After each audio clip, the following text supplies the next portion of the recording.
There is a romantic idea about creative inspiration, that it arrives like a gift or a visitation, that it descends from above, that if you're lucky or talented enough or chosen, the ideas will simply come to you.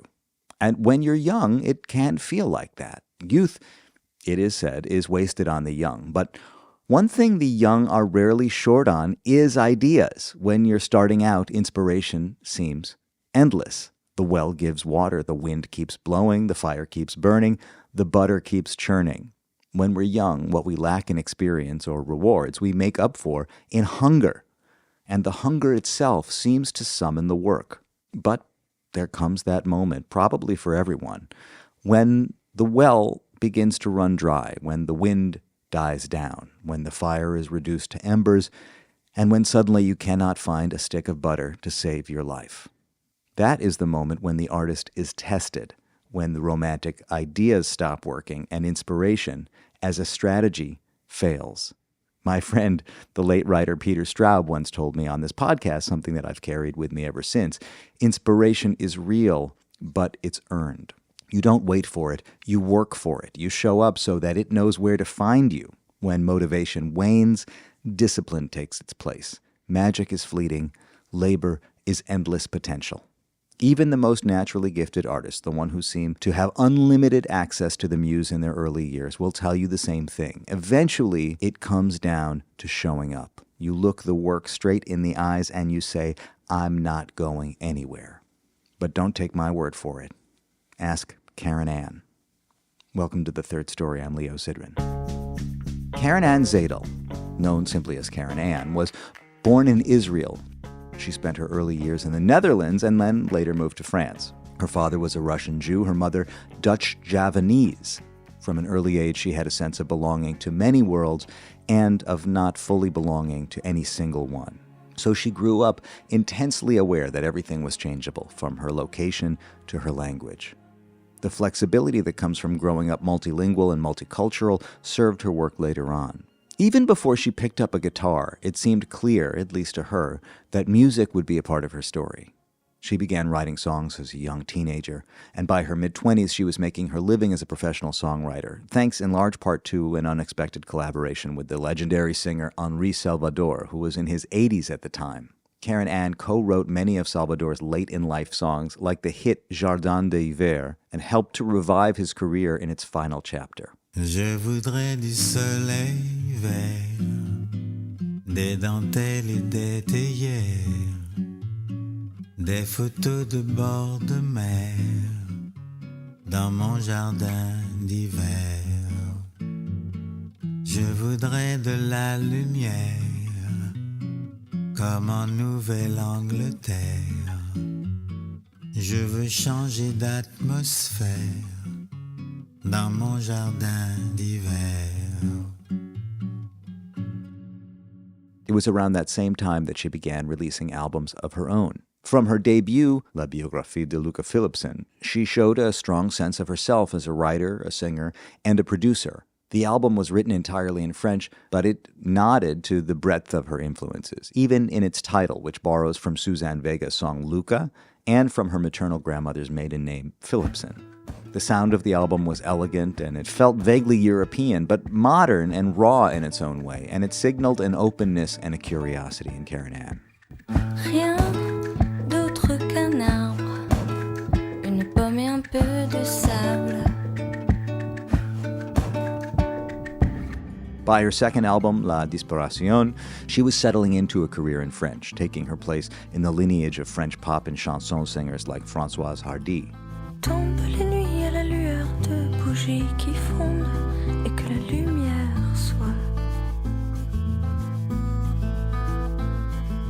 Passe les heures que s'écoulent à jamais les secondes et que la lumière soit.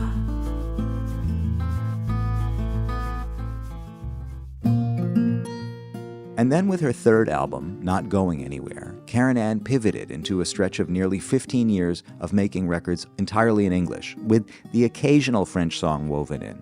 People come and go and walk away, but I am not going anywhere. I am not The one exception to her commitment to making music in English during that time was the album Nolita. It was a bilingual album recorded largely in New York, but shaped as much by solitude as it was by any one place. Nolita was an album that drank from the Manhattan tap, but spoke with what she calls the dust of an accent. Je pourrais bien brûler les preuves, trier les pages de mon passé, prendre un bassin ou même un fleuve pour abonder le peu que j'ai.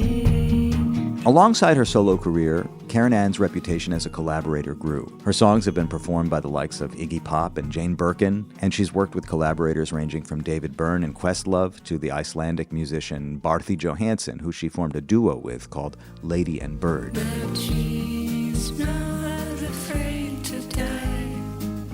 The people all call her Alaska.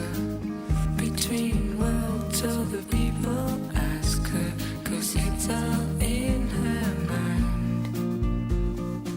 Late last year, 25 years after her first album, she released Paris Amour, a record that was written from her apartment in Montmartre, overlooking the city of Paris. Much in the way that she did with Nolita years before, she made Paris Amour from the vantage point of a city, but not necessarily about that city. Because while she acknowledges the importance of place in her writing, her process leans towards solitude. Appropriately, then, the album opens with a song called Sublime Solitude. Je sais que mes yeux ne cachent plus la blessure dès longtemps enterrée au fond de mes bagages, et que sur le terrain nul ne paraîtrait sûr, ni la vue imprenable, ni le parfum sauvage de la haute altitude, et son allié absurde, la sublime solitude. Even in her self-imposed quiet, she's rarely alone. Literature, memory, and her own inner monologue keep her company. The best teachers, she says, are the ones that she finds in books, and the best way to understand the present is often to read the past. So we met on a rainy November morning in a hotel lobby in Châtelet to talk about her past and her present. For Keren Ann, creativity has become less about inspiration and more about showing up, about labor, and responsibility. And that focus on the process rather than the outcome led to one of the central revelations of our conversation. Art, she believes, is defined by process. AI, on the other hand, is defined by results. We are not artists because of results, she tells me. We are artists because of the process. What emerges here is a portrait of an artist, engaged with her process, still listening, still committed to the work, and as ever, not going anywhere. Keren Ann's musical journey began in earnest when she got her first guitar at the age of 9. She was lucky to have the encouragement of her family, who recognized her interest in music and her desire to know more. If you have a young budding musician in your life, Musication is a wonderful resource to help you find the right teacher. Musication offers in-home music lessons in Brooklyn and Manhattan for kids ages 3 and up. Their teachers are highly experienced professional musicians, and every lesson is tailored to each child's interests and needs, with flexible scheduling that fits into real life. Life is busy, your kids are busy, Musication teachers come to you. As a special offer for Third Story listeners, visit musication.nyc, mention the podcast, The Third Story, and you'll receive 2 free trial lessons. Visit third-story.com for the full archive. It's hundreds of deep-diving conversations like this one, including previous episodes recorded in various cafes, hotel rooms, and apartments in Paris, like the ones with singers Madeleine Peyroux and Alani, writers Howard Becker and Jake Lamar, saxophone player Rick Margitza, and filmmaker Mary Sweeney.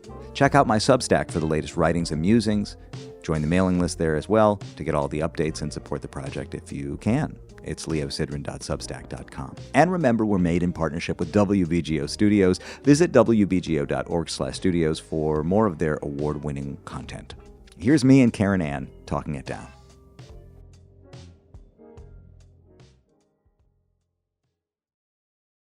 You know what? This is a great place to start, Keren Ann, as we make coffee and water in this divey hotel lobby in Châtelet.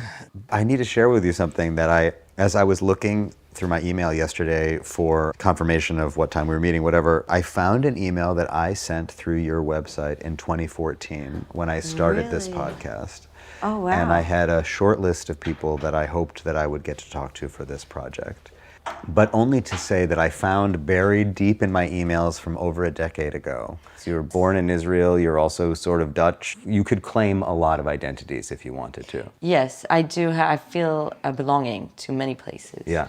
I feel I haven't lived enough in Israel. I was very little to claim fully being, having, how do you say, any power of thought of what should be done or anything. But I mean, you mean politically? Even socially or culturally, I love going there. I love playing there. But I'm just saying, I have lived enough there to feel a belonging. To feel that I. You spent your first 6 years there, 7 years? Yeah, 6 years. Yeah. And 7 if we count, because we did back and forth for a while.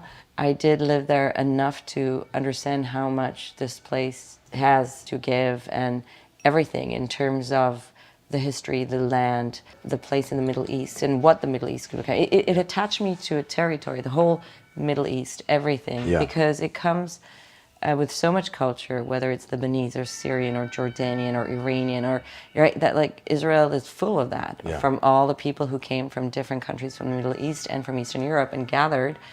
So it gave me a belonging. A sense of belonging. I haven't lived a lot in Holland, but I've lived enough to know that I do not have this belonging. So I do have, there is something I feel very strongly about the flatness, the nature. Of Holland. Of Holland. There's something very intriguing. Yeah. It is very flat. Yeah. But I also feel very disturbed by the fact that there is no valley or mountain, and there are no forests. Which is exactly why in the Second World War so many Jews were nowhere to hide. Yeah, nowhere to hide. It's one of the reasons. There are a lot of other reasons. It's also because they kept track of ethnicities, which other countries didn't do in Europe. It was allowed there. So it was just enough for me to understand that my belonging to Holland, the family that went through war in Holland, in my case, was my mom's family. They were not Jewish. Yeah. Her mom came from Java in Indonesia. Really? So, and the family was very colorful. Like my mom had all older brothers and younger brothers, and they all married from different parts of the globes. And there were a lot of skin colors in the family. So the family grew up with a lot of discomfort in the village they were in, enough to feel a sense of compassion for Holland, enough to say that I love the street food and there is fun to it, and enough to feel a belonging to the artistry and the history of art, because Rembrandt, Van Gogh, Vermeer, there's, and also like all the Harlem, and there are certain towns that are related to a certain form of art that has influenced me a lot, but enough to feel that I do not belong in terms of I can live without going there. Did you speak Dutch at all with your mother? You mean the it's more of a throat disease? Yeah, yeah, I did. It's funny, it's a throat disease maybe, but I think it gives you great preparation for picking up other languages. The Dutch seem to be, and generally, I think Northern Europeans, because of maybe the throat disease that they're faced with. Probably, because their language is so ugly that they have to speak other languages, I mean, between Hebrew and Dutch, it probably prepares you to pick up a lot of other languages. Yeah. And the funny thing is that the last of the 4 for me was French. Yeah. And it has been ever since, because I have, the relation to the French language for me is endless. It's like if you choose a husband or a wife that you're going to discover for the rest of your life, and you think you never know, no matter how much, that's the relationship I have to the French language. That's my constantly discovering. Constantly discovering, constantly realizing that I got it all wrong, constantly realizing that I know it so well, and then, going back and forth. I know it well, I don't know it well. Yeah. And it's changing and it's evolving, and I love working with it. And when I started writing in French, I worked a lot with dictionaries, like English, French, English. Or I guess this also helped create a certain sound identity in my writing that seemed sexy at the time. Because if I look at my first records more than 25 years ago, or songs that I wrote for other people, there was something about it that probably brought, rather than an accent, but some dust of an accent or some dust of exile. Yes. I was very fond of writers who wrote in French that weren't French to begin with, because I thought, and you wow, related. They can do it, and they're daring. I loved the Eastern European poets who came to France and dared to write in French. They helped me a lot to break the fear and to just to remain humble and say, okay, I'm not trying to level up with great poets that I'm reading, but I am trying to find my own sound. Was your father not French? He's Israeli? Israeli. His parents, he had Ukraine and Polish and Russian and Hebrew, and my mom had Indonesian and French through her dad. So my mom was a Francophile completely, and they met in Paris. So what was the language at home? It was sort of a broken English between them, between all of us, and then my dad would really want us to keep the Hebrew, so he'll always speak in Hebrew, even if we replied in other languages. And then my mom tried out the Dutch, but it didn't work out. And then she realized that since we were going to be living in France anyway, might as well just speak French to us. And Is that strange to have had the language of the house change? Like, yes. I would think that would be the one thing that for most families that move through the world would be the sort of the common thread that runs through it. If we're in Israel or if we're in Holland or if we're in France, my mother speaks to me in the same language, but in your case, you changed languages. Yes, both changed, my dad and my mom. Mostly my mom, and I think it's something that I've been researching a lot in terms of language and hereditary memory when it comes to psychoanalysis. I try to speak one language at home with my daughter, even though she goes to school in French, we speak English, so she has both. We do sometimes switch to French when she has friends over or I have friends over. But I do try because there is something called the emotional language, and that's the mother tongue. And it has to be very natural, which is why I also thank my mom that when we were very, very young, she did speak Dutch to us. So I think that the first years are very important. It doesn't matter if later on during teenage, when there are hormonal changes and everything, this changes because you lose marks anyway, and you learn constantly to find your marks. But I think that until you're 6, it's important to have at least one very strong mark, and that's the mother tongue. So at least I know that the first years of my life she did speak. I mean, she sang in Dutch to me and spoke in English. There was something a little bit solid. I think in a way, this flexibility of language served you artistically because so many people can get caught up and attached to what's okay. Is this okay? Is this not okay? And in your case, what you describe is, no, I used it as a tool of expression. Like, it's okay if I'm going to find my own sound in all of these languages. Right. You know, that you wrote in French, you wrote in English. You needed guts, and also you needed to accept that for a very long time, I didn't feel legitimate to be in certain circles, or when people like my François Tardy or contacted me to congratulate on some work, and then Henri Salvador and stuff. The thing is that when this happened, I was like, are they sure? Really? Like, me of all people, why would they? And I'm like, okay, I'll experience it. With Henri Salvador, it was crazy because when I was born, my mom listened to him all the time. So I knew his voice like you would know an instrument. Like, as if, like, if you listen to a trumpet player or a clarinet or an oboe player your entire life, since you're a baby, and suddenly you want to compose for that instrument, for that player.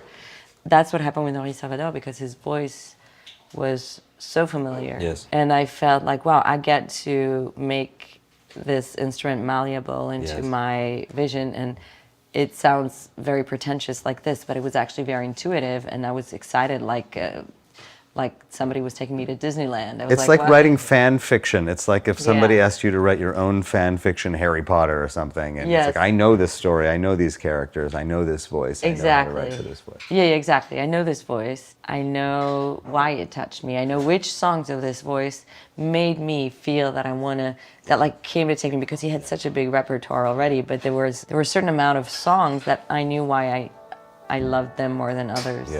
And I'm like, that's where I want to go. Jazz, Méditerranée, tous les flonflons, les airs démodés, une orange pressée. Jazz, Méditerranée, il fait trop froid pour aller nager, pour te faire danser dehors. That was a beautiful experience, and it was very authentic. And beyond the fact that I got to write for him, I also got, I was 23, he was 83. It's like getting a new grandpa kind of thing, somebody gets into your life and there's something, you can either remain very professional, but there's something very familiar that suddenly you spend time together and our families, I met his family. I was just living here on my own and he had a lot of tough family history with a lot of his own luggage, but we managed through songs and music to really get his career going again at 83, and he had like another 6 years. Jazz Méditerranée. I loved doing that. From all the things I got to do, I think writing songs remained the one that really needs a certain form of effort. It's not like if I write music for theater or for film, there's always a vision that comes before. It's layers. It's coming, you're trying to elevate or to make something that already exists, make it like find the language, find the frequency and go there and sit there and take it where somebody wants it to go and then be a part of where you want it to go, but it's only part of something.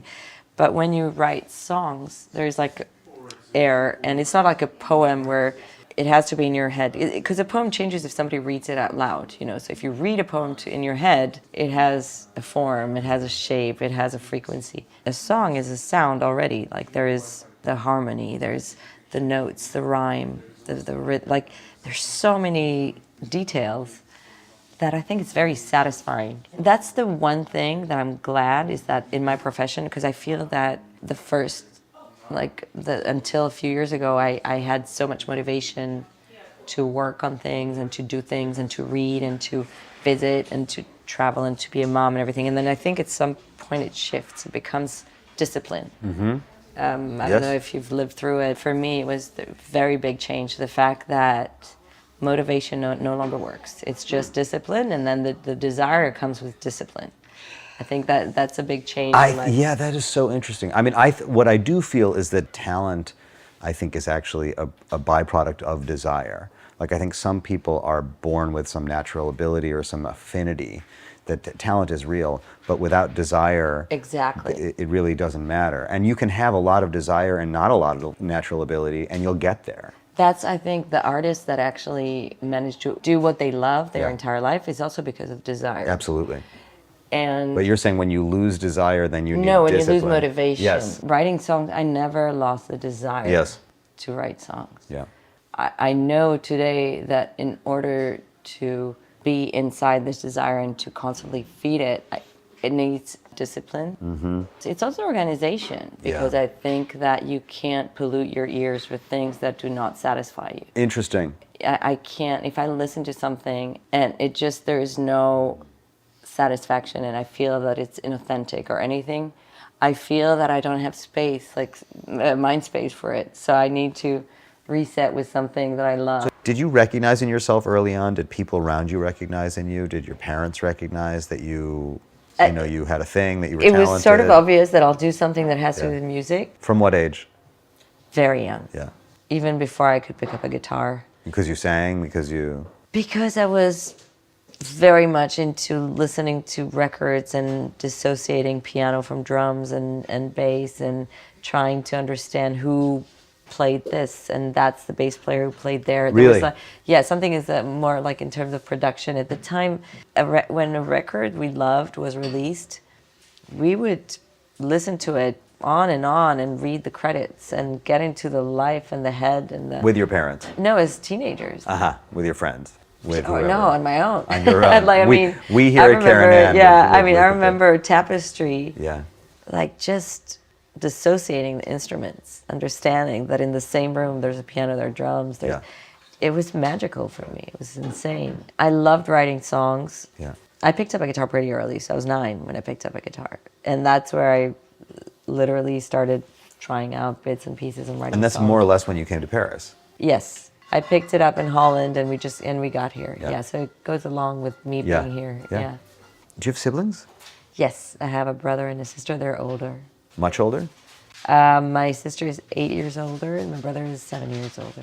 Musical? I wouldn't say musical, but very fond of music, but not musical. None of them played an instrument or sang or anything. My dad was very artistic, but not musical. More worked with his hands. My mom was very artistic soul, but not music. For me, music was just a great partnership. There's something, I still feel that what I get to experience listening to Chopin or Prokofiev, and maybe when I was young it would be Springsteen or some, I don't know, I could going to see a show or preferably in a small room with some cats, something. What I get to experience with music, I still didn't get to experience through a movie or maybe literature, a book, but it's physically, there's something I got to live through music that I didn't manage. I don't know if you feel that.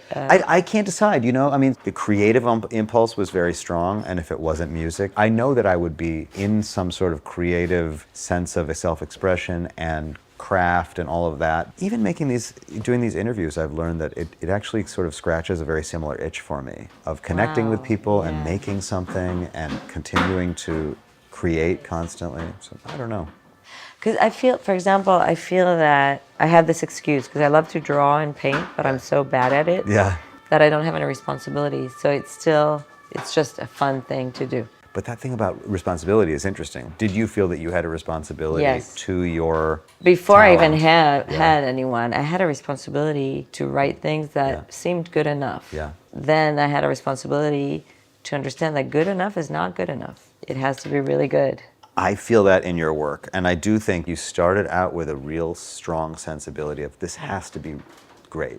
Yeah. Like it was great. I mean, at least for me. I'm not saying it has to be great and people are going to listen to it and going to think it's great, but I have to experience that. It's been great. The process has been great. Yeah. And it's been great.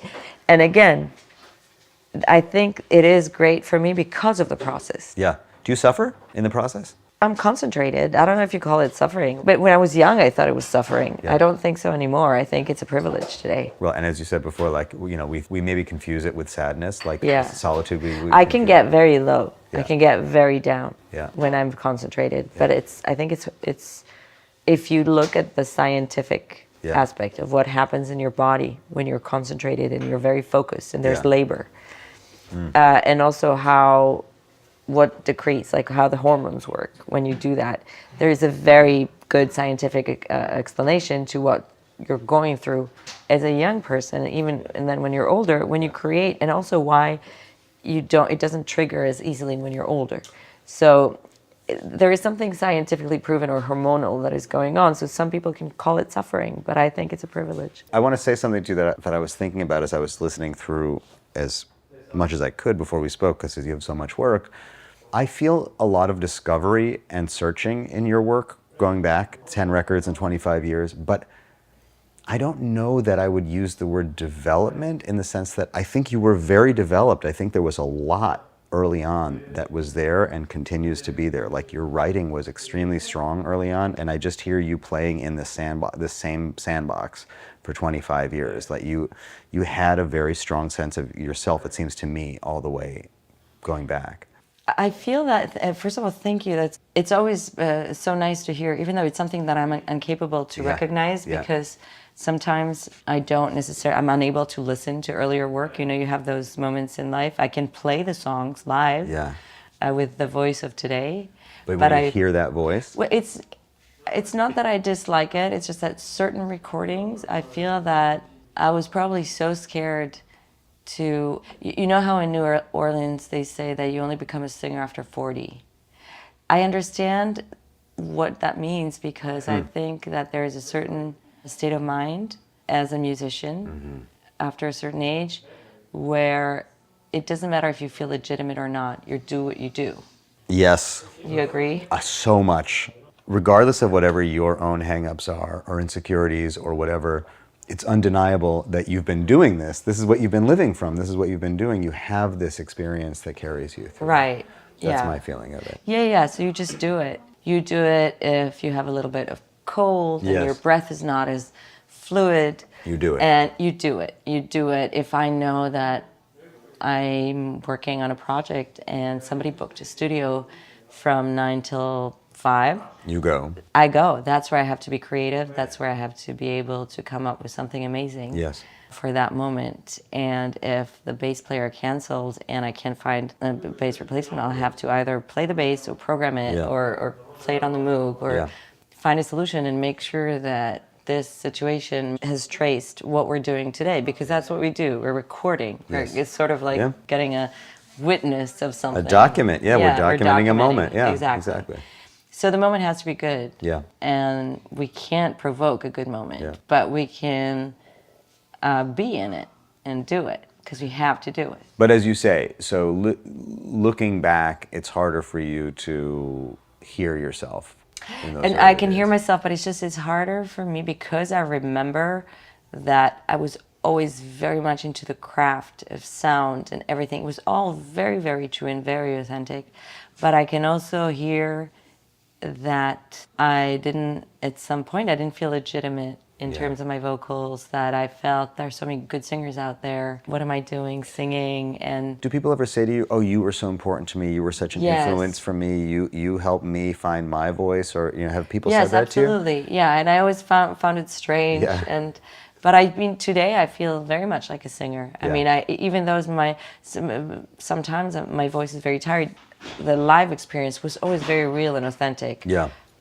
I think that maybe in some of the recordings at the studio, here's what I did. There are a few records, like Nolita, for example. I did record a lot of it on Broadway in Houston in a little room that I rented, that the acoustics were made for me for this record, and it was a great experience. Was it a studio or was it an apartment? It was a studio. It was a little office that became a studio in some office space that I rented. Yeah. And they had other recording studios there too.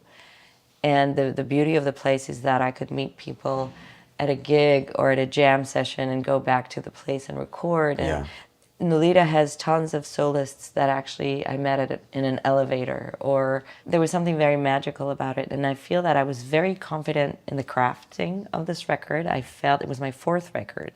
So I felt that the exchange was necessary with other people and that the foundation was good, so I can just let them in. But today when I hear it, I'm like, what was I so afraid of when I was recording the vocals? Because I can feel that the room was tiny and small and I didn't want to wake up anyone. You're whispering in the record a lot, yeah. Yeah, and I'm like, it was probably the right thing to do then. But today when I sing one of the songs, like Chelsea Burns and stuff like that, I sing it out. Chelsea Burns, you sing it, you almost are not speaking. Exactly, and I'm like, it's as if I didn't want to wake up. Yeah. If somebody was jamming and then fell asleep on the couch and I still wanted to record the vocals, but I didn't want to wake anybody up. I was running out of trouble. You were running out of fame. Streets smell like the desert. They were putting out the flames. And Chelsea burns. Chelsea burns under my feet. That was the first record of yours that I heard. Did you feel that was a breakthrough record, or it's 20 years ago now? Artistically speaking, yes. Career-wise? Maybe career-wise too. I don't know. I never managed to really measure that. But I feel that the 3 records before, I was still exploring something very either pop or folk. Mm-hmm. I don't know if that's the theme, but I was exploring things that there's a song and I want to illuminate it in some way. And then in Nolita, there was so much experimenting for me. I experimented a lot in the studio, and I tried out stuff, and I just started programming. And you have these very folk sounding things, and then all of a sudden there's like a Moog that shows up, or like you weren't afraid to mix things in non-traditional ways. To rent some instruments or to buy some instrument toys, and bring them to the studio and try out. It was a very lonely one too. There are a lot of guests, but there was something very lonely about Nolita. I spent hours on my own. I was in New York. It was 2003, I think, when I recorded it. It came out in 2004. And a lot of things happened. I think the record before I got the open page of Arts and Leisure of the New York Times. So there was like a vibe going on. But I was so much into this record, and I was like, okay, focus, because if you're just now with this happening, it was the beginning of when, I was touring no longer solo. Like I'll take a musician with me or a little band and everything, and I was like trying to separate what was going on the road and what was going in the studio, so I can really focus. It wasn't the same sound at all. Yeah.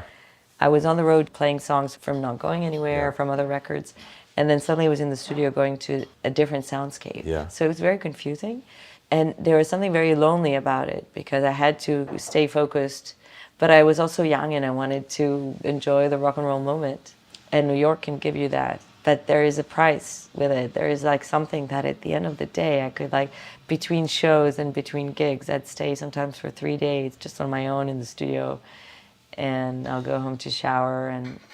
It's funny though, because 20 years later you make this record that is not about Paris, but is influenced by Paris and also influenced by solitude. I mean, you talk about how lonely Nolita was. Now you open this record talking about the sort of the beauty of solitude and how much you love to live in solitude. This is such a great point. I didn't think of this like that. It's true that Nolita was probably the first time I'm not saying there wasn't a solitude as a writer for the other records, but there is something also when you're young, there's something very intuitive about the songs and they come out. But the solitude of Virginia Woolf's, just close the door and you have that room of yours to write in. It's a chosen one. I think when you're very, very young, you tend to mistake it for depression. Like people love the idea of especially in France, people like the idea of the young writer who is in some chambre de bonne, some room and alcohol. Yeah. And there's a misery about it. Yeah, right. But when you get older, you understand that just sitting, writing, whether it's writing a novel or writing music or on the piano or on the guitar, it's just hours of labor. And at some point, your muscles are numb or they hurt and your back hurts. And this pain can go in, is physiological, but it's also very cerebral, and it comes with the job and it brings fruit. And it's not depression, it's labor.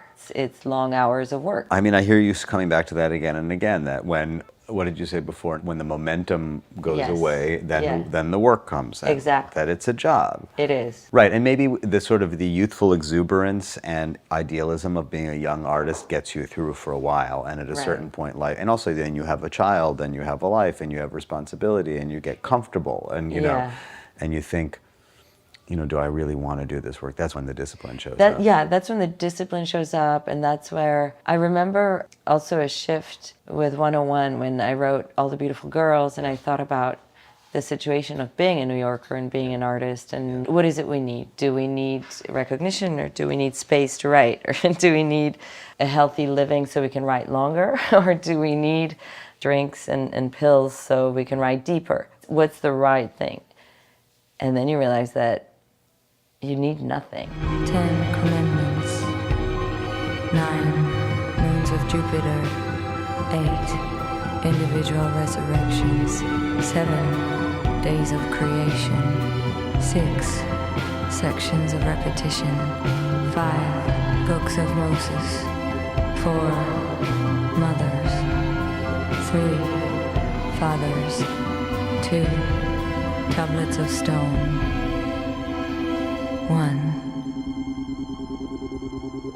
God. The dependence is not something real. And I think that is also a part of the discipline. That is also a part of the states you can get yourself into just by hours of research or hours of playing, and then sometimes nothing comes, and then the next day you just pick up the guitar and there it is. Yes. Well, and I mean, I think about this with you because it seems that you continue to have things to say. And it's like, I think it's also easy as a writer sometimes to convince yourself that you're out of ideas. I don't know if you feel that's a comfort zone. To say, I have nothing, I need to live stuff in order to write them. But I mean, there is some of that because it takes longer to make records. I think when you're young, you can pop a record a year. Yeah. That doesn't happen to me anymore. I don't know if you feel as creative as you were before. I'm mad at myself. I mean, I really want want every 18 months to 2 years to have a record. Yeah, it depends on so many things, and also of what you're trying to get. I mean, this past record is my records were always personal, but this one is it's intimate. Yes. More than personal. There's an intimacy to the way I speak about certain subjects that are sometimes uncomfortable for artists to speak about. I speak about adultery, I speak about comme si la mer se divisait is really, there is the biblical connotation, parting of the sea, but it's also mer, and mer is mother in French. Des allées vides de corps, de mouvement, de support, de fortune, de hibou. Comme si la mer se divisait, une vie entière disparaissait, une vie entière dans tes yeux bridés, comme si la mer se divisait. I've been touching some subjects that I loved to speak about before, but I have never spoken about so intimately. And I think that for that, I needed more time. Yes. So I think that sometimes when you want to be more precise or more exact in the definition, or when you verbalize things in a way that is both poetic, but is also very, very true to the feeling you're trying to give a physical form to, then I believe that it takes more time. Even if some of the songs come very quickly. This record is, now that I think about it, primarily in French. There's a couple of songs. There's the song where you say, turn it up. Wake me up, avant que je vois la vie à l'envers. Il faut que je freine, il faut que j'accélère. Hit me up, avant que tombe la pluie de l'enfer. Je peux m'en passer, mais je peux pas m'en défaire. Yeah, it's just that. It's it's just all that, the rest right? Of, yeah, That's the all only the rest moment. in French. Yeah. Is that, do you think, just a result of living here right now? Maybe it's sort of a new chapter with the French language. I feel that this past few years, I got a lot into poetry. I got to do this project for theater.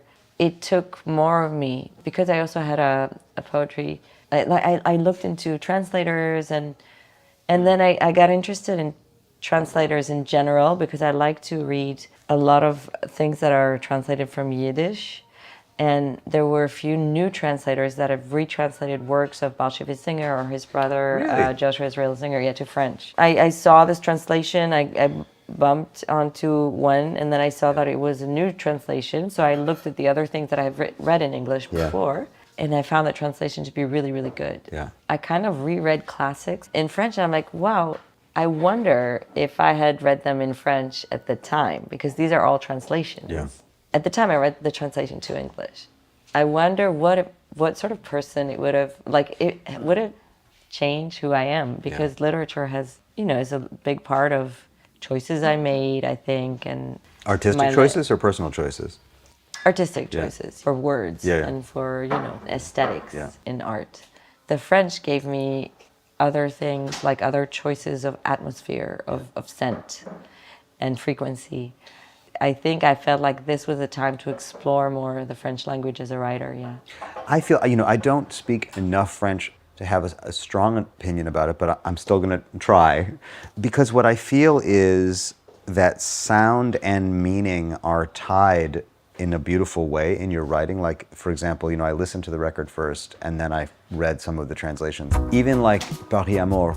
Yeah. There's so much sound in the, especially in the chorus, right? Where you're like, it has impact because of the repetition of these rhymes and of these sounds, and it's meaningful. Paris, t'es dur, Paris, je te jure, Paris, tu m'as périmé. Mais Paris, amour, Paris, toujours, Paris, je te quitterai jamais. Paris, t'es louche, Paris, tu couches, mais Paris, je te promets. Paris un jour, Paris toujours, Paris tu tiens le sommet. I imagine you, as you're writing, allowing sound to lead or getting fixated on a certain kind of repetition of sound and then finding those beautiful moments. I love what you just said, because I love allowing sound to lead. Yeah. I feel that there is always a way to let sound take over and still say what you want to say. Yes. So Isn't that interesting? Yeah, it's weird, right? Because sometimes if you write it down, it wouldn't work. But with this note, on this harmony, Yeah. this, chord progression or that little blue note on there, or gives a sense that is missing with just the word or just the note. But this is where the ideas, like my father always used to say to me, a lyric is not poetry set to music. A lyric is its own, it's its own thing, and it's because it has to work musically as well as, have meaning and have sense and be an artful. I agree so much to this. I'll allow myself to take it further. Poetry, if somebody reads you out loud a poem, there's already music to it. Yeah. If you read it on your own, I said that earlier, exactly. if you read it on your own, that's where the poem is, that's the circle. Right. That's where it's how the writer Intended it. intended it. No matter even if we both read it differently inside our heads, that's what was intended. As soon as it becomes mediated through somebody's voice, it's already It's changed. already put into music. Yes. The music of somebody's Yeah, voice. yeah. Yeah, that's true. I think it's wonderful because, the voice is everything of a person, and it's in motion and changes. It carries so much of what the person has lived, and every bit of sun that it's been to, and rain, everything is Every in the voice. sunset you've ever seen, exactly. every rainfall, of course. There's so much information in a voice.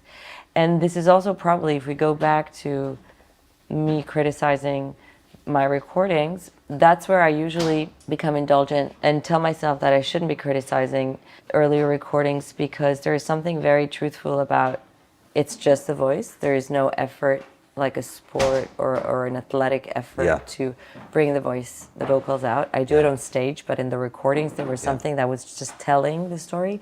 But I think in the telling I did give a lot of information because my voice carried it at the time this way. So I still think it was true, and it is true.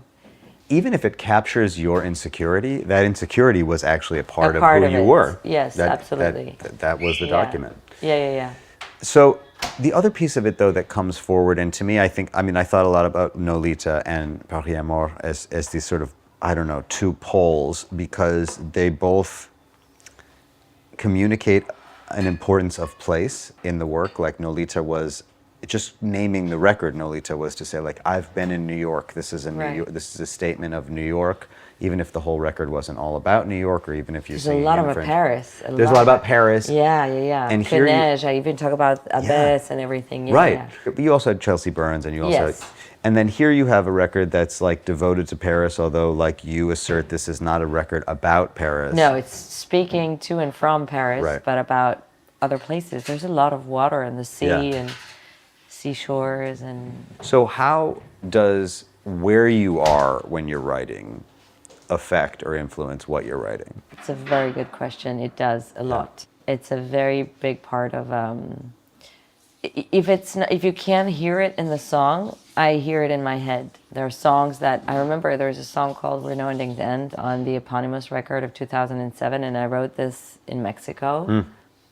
I was there and I picked up a guitar and I wrote this song. It has nothing to do with Mexico, and it speaks about the Middle East. And you and I, we both run with an unloaded gun for the same piece of land. We're no ending's end. It was like the song is really something that has to do with where I come from. You and I, we both run with an unloaded gun for the same piece of land where no endings end, but we can't change the world. No, we can't change the world. It's been done by someone long ago. I hear it and I feel the sun on my skin. So I think the song, even though it speaks about something tragic, there's a lot of luminosity in it, thanks to the fact that I wrote it with the sun on my skin. Yes. I want to ask you, and you can easily say, I don't want to speak about it, I don't have much to speak about it, but just being a Jew in France over the years, and particularly today, if you feel that there's been a change, a shift. I just feel that the hatred came to the surface. Yeah. I knew it was there. Yeah. We know it's there. I mean, I always felt it between the lines, but for me, it was never an issue because you sort of live with it. And then the funny thing is that most of your friends would say, no, that doesn't exist. So you don't even go into it. You just know it's there. You know there's something uncomfortable that can make people uncomfortable. And then you just have to explain to your kid where it comes from and the history. October 7th sort of opened the beast, and so many people who didn't feel comfortable expressing it unknowingly are expressing it today. Yes.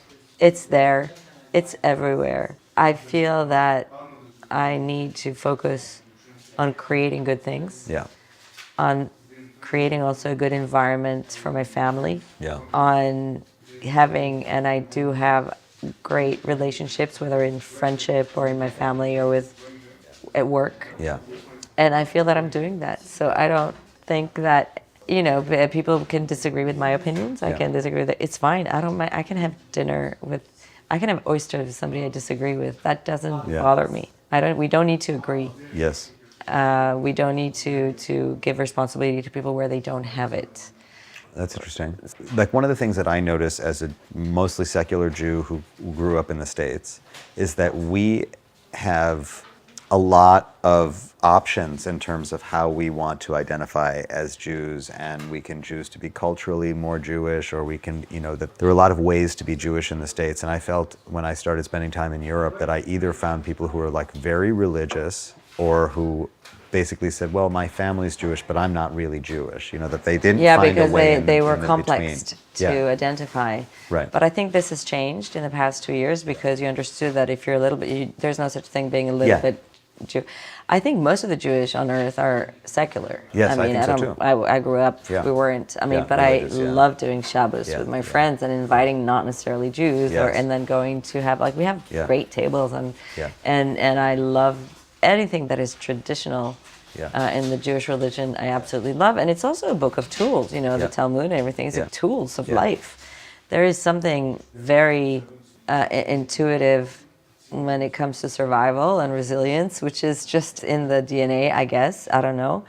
But I think it's a great tradition. Being a Jew never made me get attached to this community. Yeah. I mean, my community would be the parents at school when we get together, or the people that I meet at the cafe in the morning, the community that I go hang with after a show, my friends. I was never like a Jewish community, but I do think today how important it is of a community, because there's been so much trash going over our heads in the past 2 years. It's crazy. And I have to deal with things that nobody in my surrounding has to deal with. I have to, how many festivals need you to express some things before you?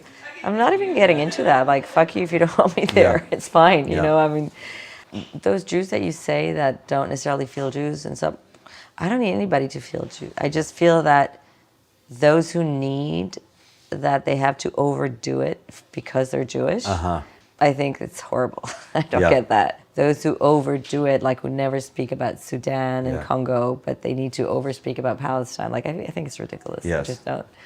It's either you're a human being or you're not. Yes. So if you're going to defend populations and fight for rights, just fight for education first. Educate yourself first. Well, it seems like the word investigation has been circling around this whole conversation. That you've said a few times, I've been doing this investigation on this. I've been doing this research on this. It seems like that's a big part of your process in general, is just looking into things. I'm trying to educate myself as much as possible about topics. There's so much access to information that this in itself is already an effort to know where to get the information. That's why I say literature. For me, reading Stefan Zweig is documenting way more reality about Europe than any other history document that you can find or the newspaper online. Today. So when I say investigating or researching, for me it's probably reading a lot of books that were written between the First and Second World War and also post-World War II. Yeah. That for me would be educating myself as much as possible about what really happened through literature and through... I think if somebody asked me what 2 books to read to understand the pre-war situation and to understand how much it could be dangerous because we're not close, far, I would say Karnofsky Family by Israel Joshua Zinger. It's the brother of Bolshevik Zinger. Yeah. And Stefan Zweig's The World of Yesterday. Okay. Is that how it's translated? Yeah. Either The World Before Us or The World of Yesterday. Okay. I think there have been 2 translations, yeah. And for me, these 2 books, before anybody should give any opinion about anything or shutting down anything that is related, because anti-Semitism doesn't concern Jews. It's like, it's it's not only Jews. It concerns so much more than that. It's discernment beyond, and that's where you understand these things. What does your daughter see of you working, and what is her view of you? So for her, she's probably the only one in my life that has been through all process of writing. When she was a baby, I remember I was working on a film score, and she was in this scarf, while I was working, and she had those baby headphones too that did not make sure that she doesn't get any aggressive sound, and she was with me everywhere. But for her, it's such a part of the day. Sometimes she comes back from school, and if I'm still working on something, that she's capable of. There is this song on a record called Les Désirs Fatigués des Navires d'Argent. It's called the exhausted desire or the tired desire of silver ships. Or by silver, I meant the silver. I have my hair is like I let my hair grow. A little gray. Yeah, and I was like, it's about a woman who has a partner who wants to take her to Venice and all around the world. And she loves that he wants to take her, but she just wants to be home with her cat, and and so it's funny. So I work on the songs, and then one day she came home from school, and I had just finished the last verse, which is the closing verse. Yeah. And I finish it, and I play it, and then she looks at me and goes like, she's had it. So she's in it with you. She's like, yeah, she's had it. You're right. You got this. Like, she's had it. Like, she didn't say, are you tired of traveling? Or she understands the narration, that I'm telling something that I may have experience in or everything, but I'm telling a story, that I'm a storyteller. And she was referring to the person I'm speaking as a first person. Yes. Les désirs fatigués des navires d'argent, ton allure distinguée et ton cœur brûlant. Que veux-tu que j'en fasse, ou veux-tu que je t'embrasse, mon amour? Nos balades en forêt de Montmorency, comme ces fades et barbants de flâner ainsi. Ça me fout mal, ça me plombe, ça m'enfonce dans la tombe, mon amour.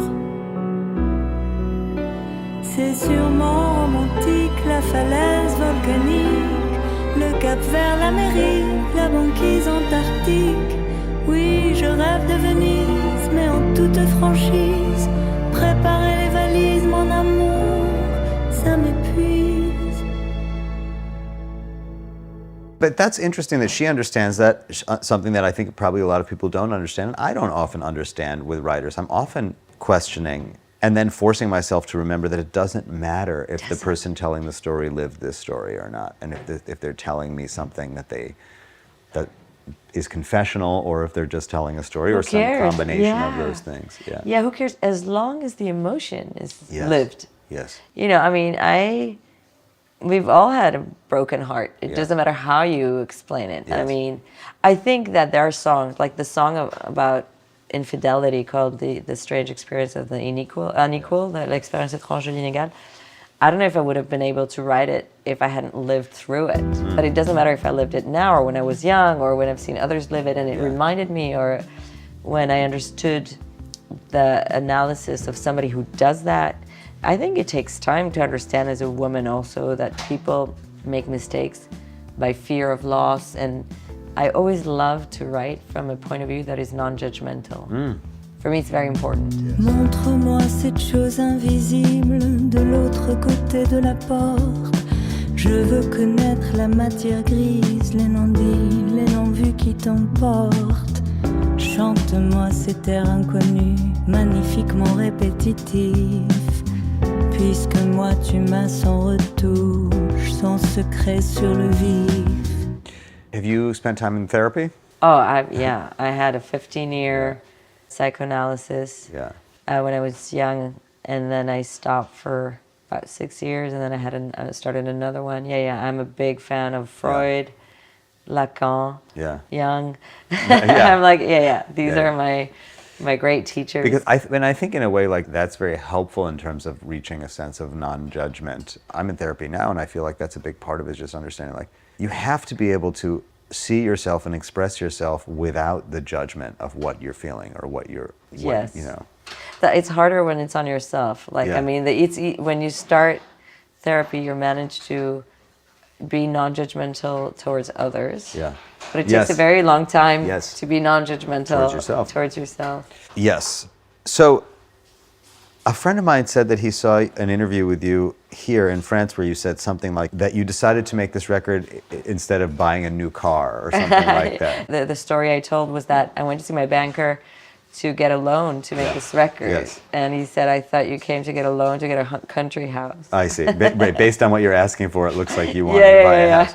But that does speak to the fact that now you're financing these records and you've started a label, and like we're talking about this period 2 decades ago where you were on Blue Note and you had relationships with labels, but now at a certain point you've decided, I'm just going to do this myself. It's also, I think, there is something very frustrating to know that today many companies, I mean, there are some great indie labels that do a great job, but I mean, I don't see, other than negotiating stuff with radios and stuff, I don't see what they can bring that I can't when it comes to my project. Not saying about other projects. There's nobody knows your project better than you. Absolutely. So And then I thought, okay, I could try a major label. I've done that before, but then I realized that in this economy, artists are just the expenses, like the untaxable. How do you call it in English? Write-offs. Yeah, the write-offs. Yeah. Like, so, like, do I want to be somebody's write-off? Because I don't think the economy can bring them back anything they can invest in. Does this come with a price? Am I stuck? So I'm like, I've tried it. It wasn't for me. I'd like to do it on my own. I'm not saying this will be the way from now on, because I'm sure I'll have more collaborations, and I have friends who have labels, and we'll figure it out. It's a lot of work. It's exhausting, but I think it's essential to give it a try. Yeah. It changes the rhythm.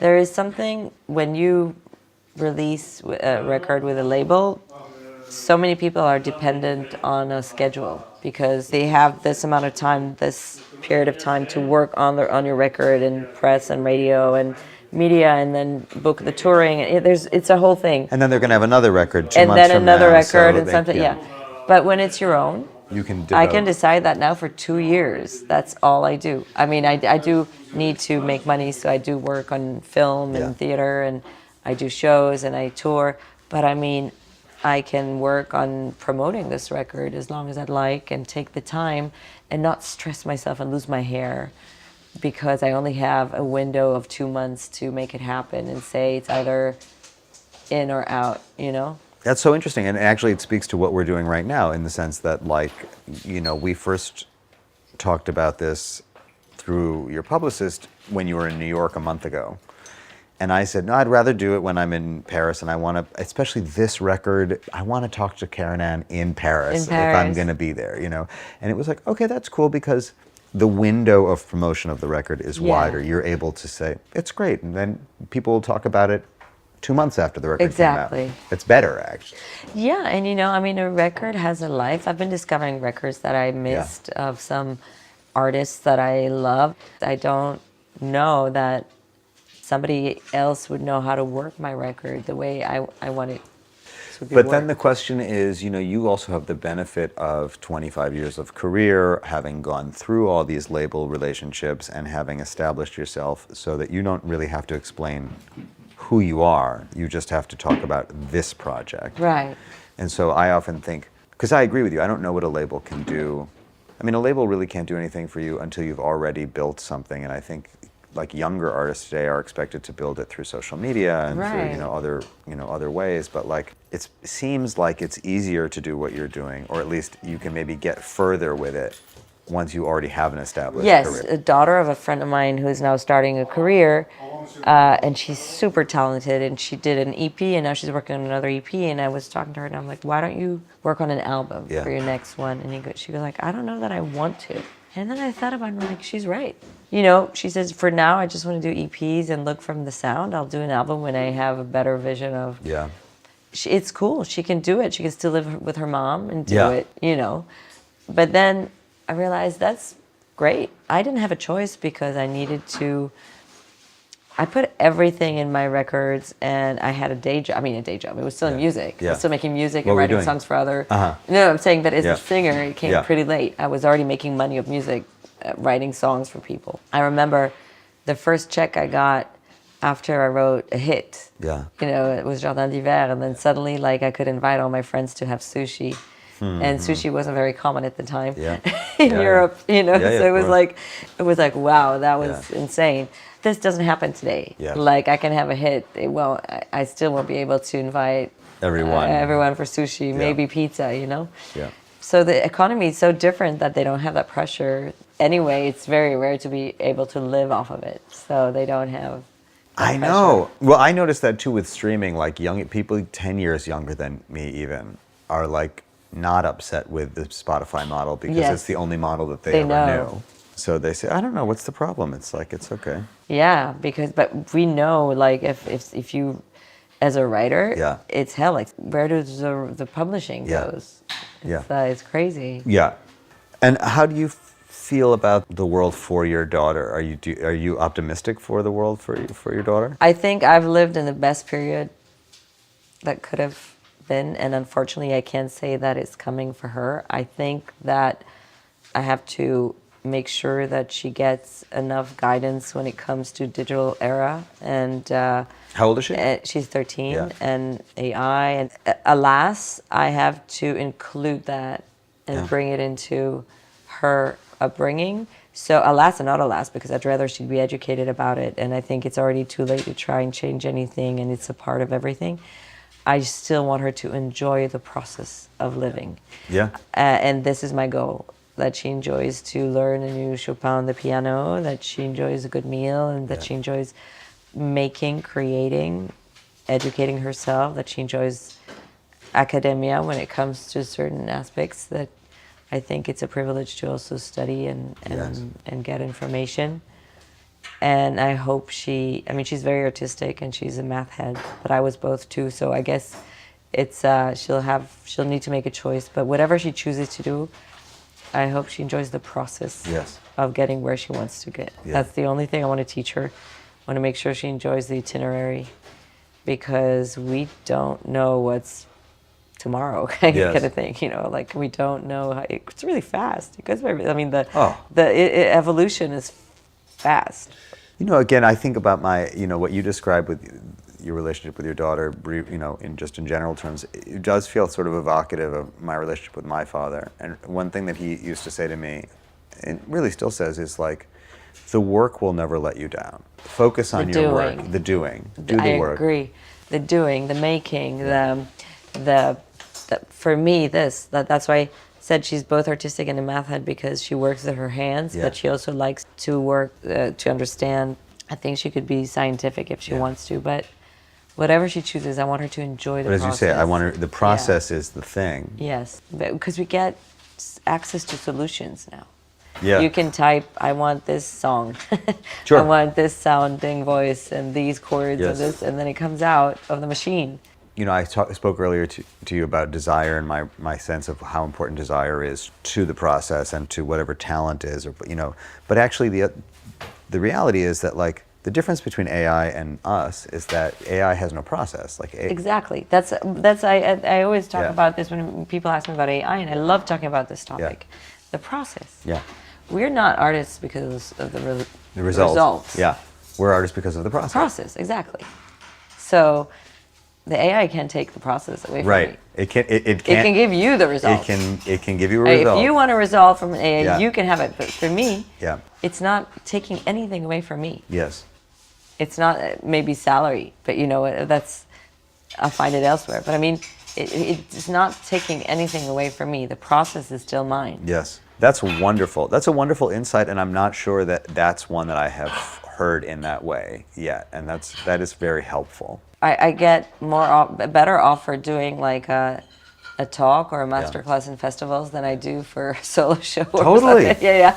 So it's funny. I go and do these sometimes, in festivals, and we talk, and there is Q&As, and I found myself talking a lot about the process also because there was a festival that was more axed on. It was more focused on poetry. Yeah. So I went as a songwriter, as a singer, but we talked a lot about poetry, and I gave examples, poets and female poets, and then, or male poets, or like Bukowski, for example, versus Dickinson or Plath, even if it's not the same era, but just, there is something that is very obvious when you read each is what architecture and attraction to certain consonants and words.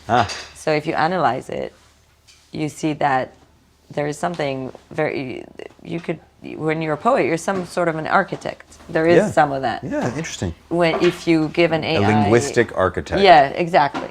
And if you give AI, if you ask for a poem, and you say, I want it to be about the autumn, and there is a man or whatever, if you take it out, it will be nude from gravity of the consonants and architecture. So I'm not saying it won't have qualities, it will. But these are what makes the identity of somebody. Yes. The fact that it has no identity and you have to give it the identity is very interesting. Yes. Because you get the content before you get the identity who actually created it. Because that's what people do. I understood that Universal is now creating music, and then they're making a band name. They're doing this trial thing. So it's the other way around, but it has no gravity. Yes. Like, I don't know where it lands. So it's very interesting. I mean, that's an interesting question also, is like, if ultimately the end result were to be the same, if AI could write Barði Jóhannsson, would it have the same gravity if it hadn't gone through the same process? I carry the gravity. Yeah. So if there's nobody to carry it, what does it represent? Yeah. So probably for the listener, maybe, but for me as an artist, no. So what's important is, for me, the process, the gravity, where it lands. And art is a kind of a conversation between the artist and the receiver. And exactly. So maybe it'll be a one-way conversation. Yeah. We can open that up. I still feel that there is something that AI didn't manage to get in terms of emotion and frequency and sound. Yeah. Until it gets it, we still have that questioning to do. Yeah. Keren Ann, thank you for doing some questioning with me today. This has been so fun. Thank you so much. I'm very, very flattered, and I'm very happy we got to do this here in Paris. Yeah, me too. And to have this conversation. There she was, my friends, Keren Ann, a deep thinker and a full-time searcher.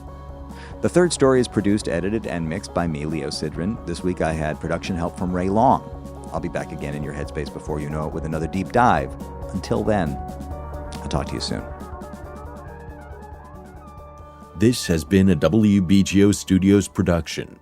To learn more about WBGO Studios' award-winning podcasts, special concerts, live streams, and more, visit wbgo.org/studios.